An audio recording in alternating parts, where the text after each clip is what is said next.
betrayal of our national security, and betrayal of the integrity of our elections. Therefore, today, I'm announcing the House of Representatives moving forward with an official impeachment inquiry. The president must be held accountable. No one is above the law. 도널드 트럼프 미국 대통령이 취임 이후 가장 큰 난관에 부딪혔습니다. 낸시 펠로시 하원 의장은 지난주 하원이 트럼프 대통령에 대한 탄핵 조사에 착수한다고 선언하고 의회 휴회 중인 이번 주에도 참고인 진술을 받겠다고 밝혔습니다. 펠로시 의장과 애덤 시프 하원 정보위원장 등은 최대한 빨리 탄핵 소추 표결을 하기 위해 속도를 내는 것으로 알려졌는데요. 클릭 글로벌 이슈 오늘은 미국 정계 최대 이슈로 떠오른 트럼프 대통령 탄핵 사태와 우크라이나 스캔들에 대해 살펴보겠습니다. 사태의 발단은 트럼프 대통령과 볼로디미르 젤렌스키 우크라이나 대통령이 정상 간 전화 통화를 한 지난 7월 25일로 거슬러 올라갑니다. 트럼프 대통령은 조 바이든 전 부통령의 아들 헌터 바이든을 거론하면서 우크라이나에서 바이든 부자의 행적을 조사하라고 젤렌스키 대통령에게 말했는데요. 요지인즉 2016년 미국 부통령이었던 바이든이 아들 헌터가 이사로 있는 우크라이나 가스 회사에 대한 검찰 수사를 중단하도록 당시 우크라이나 정부를 압박했다는 것입니다. 백악관이 공개한 전화통화 녹취록 요약본을 보면 트럼프 대통령은 바이든 아들에 대한 얘기가 많이 나온다. 바이든이 기소를 중지시켰다고 한다. 많은 사람들이 궁금해하니 우리 법무장관과 뭐든 해볼 수 있다면 좋겠다. 이렇게 얘기했는데요. 펠로시 의장과 시프 위원장은 트럼프 대통령이 권력을 남용해 우크라이나 정부가 미국 선거에 개입하도록 종용했다고 판단했습니다.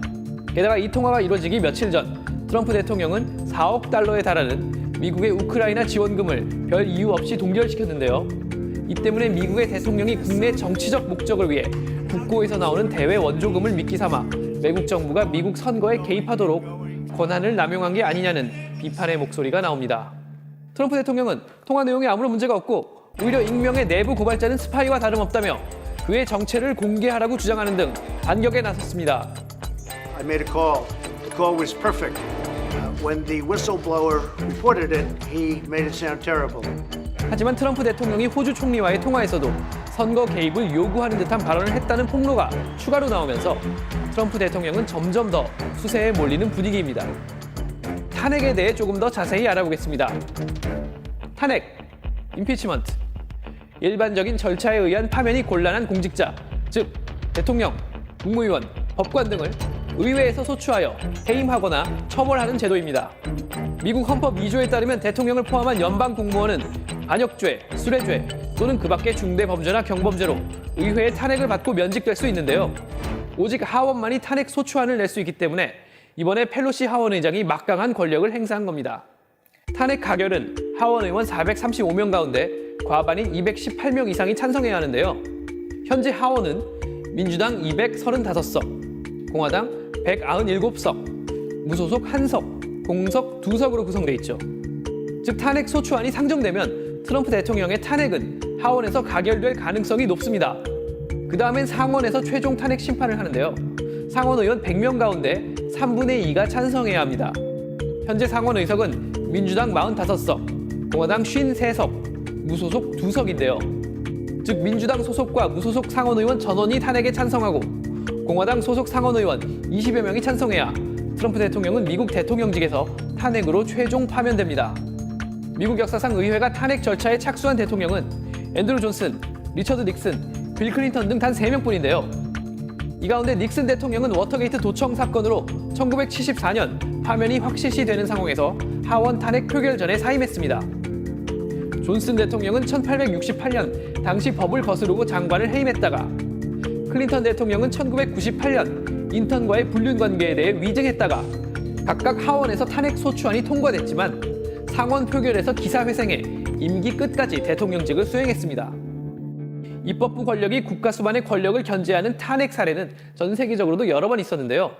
한국에서는 2004년 노무현 대통령과 2016년 박근혜 대통령에 대한 국회의 탄핵안이 가결됐죠. 헌법재판소의 탄핵 심판 끝에 노 대통령은 대통령직에 복귀한 반면 박 대통령은 최종 파면됐습니다. 이 밖에 인도네시아의 압두라만 와히드 대통령과 리투아니아의 롤란다스 팍사스 대통령도 탄핵당했는데요. 그러나 앞서 미국 의회 구성에서 보았듯이 트럼프 대통령이 설령 하원에서 탄핵당한다 해도 상원에서 최종 파면될 가능성은 높지 않아 보이는데요. 그럼에도 펠로시 의장과 민주당이 탄핵을 추진하는 건 어떤 배경에서일까요? 정치 전문가들은 트럼프 대통령이 미국 건국의 아버지들이 가장 경계했던 외세의 개입이라는 영린을 건드렸다고 지적합니다.